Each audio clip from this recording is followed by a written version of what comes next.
आप थे, हैं और रहेंगे। ही हमने शादी मुबारक बोल। मैं नहीं गाऊंगी, डरो मत, काटो मत यार, नहीं गाऊंगी, चिंता मत करो। लेकिन आज मैं सच में मां शीतला से ये मना के आई हूँ कि आप और आपकी धर्मपत्नी जी दोनों हमेशा खुश रहें, सुखी।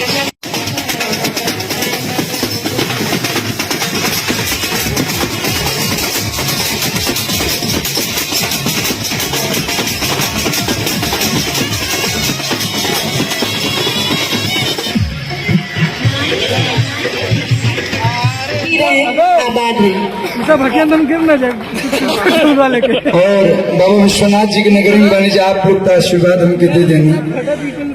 भैया जब चुनाव लड़ रहे पहला बेरी तो हम आपके चुनाव प्रचार में गए रहे और एगो गाना भी गोले रहे कि सीधे कमल का बटन दबाना है, निरहुआ जी को जिताना है।